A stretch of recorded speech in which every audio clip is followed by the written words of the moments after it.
اپنے مالک کو پہچانتا ہے، صاحب کو پہچانتا ہے. میرے لوگ نہیں پہچانتے، میرے لوگ نہیں پہچانتے. کہاں ہے میری عزت؟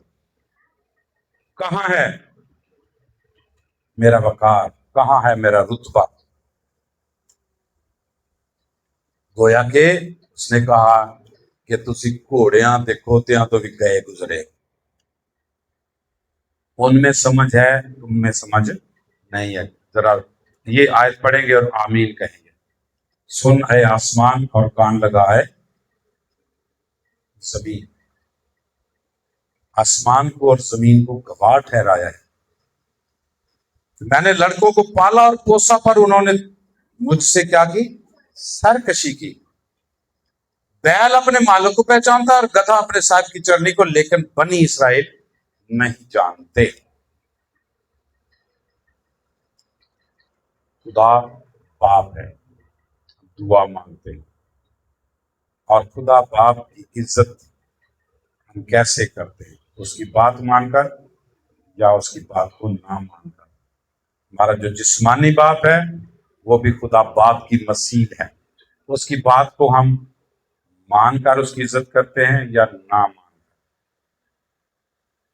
آج دونوں کے لیے، اولاد کے لیے بھی، باپ کے لیے بھی چیلنج ہے کہ باپ بچوں کی تربیت کیسے کرتا ہے، ان کی پرورش کیسے کرتا ہے. صرف روٹی لا کر کھلا دینا ہی کافی نہیں، بلکہ ان کی سیاسی، سماجی، الہیاتی، سائیکالوجیکل اور ہر طرح سے تربیت باپ کا فرض ہے. اور خدا ہمیں ان ساری باتوں میں سے گزار کر ہمیں تربیت فراہم کرتا ہے.